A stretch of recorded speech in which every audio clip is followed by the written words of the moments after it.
রাতে যখন ভীষ্ম খেতে বসেছে, দুঃশাসন এসে বলে, দাদু তুমি ভাত খাচ্ছ, আমার সব ভাইরা মারা যাচ্ছে, পাণ্ডবদের হয়ে তুমি কথা বলো, আমার খাও আমার পরো আর পাণ্ডবের পাশে রও।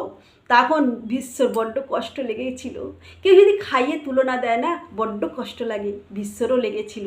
তখন বলেছিল, রাত 12টার সময় আমি ধ্যানে বসবো, তোর স্ত্রীকে পাঠিয়ে দিবি।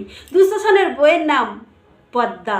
পদ্মা তুমি যাও, দাদু ধ্যানে বসেছে, রাত 12টার সময় তুমি চলে যাও। তখন পদ্মা বলেছিল, আমি যাব না, তোমার দাদুর বিয়ে হয়নি, আমি যেতে পারবো না। তখন কৃষ্ণ সেই সুযোগটা নিয়ে দ্রৌপদীকে নিয়ে দাঁড় করিয়েছিল ভীষ্মের সামনে। তখন ভীষ্ম বলেছিল, কে এ পদ্মা এলি বুঝি?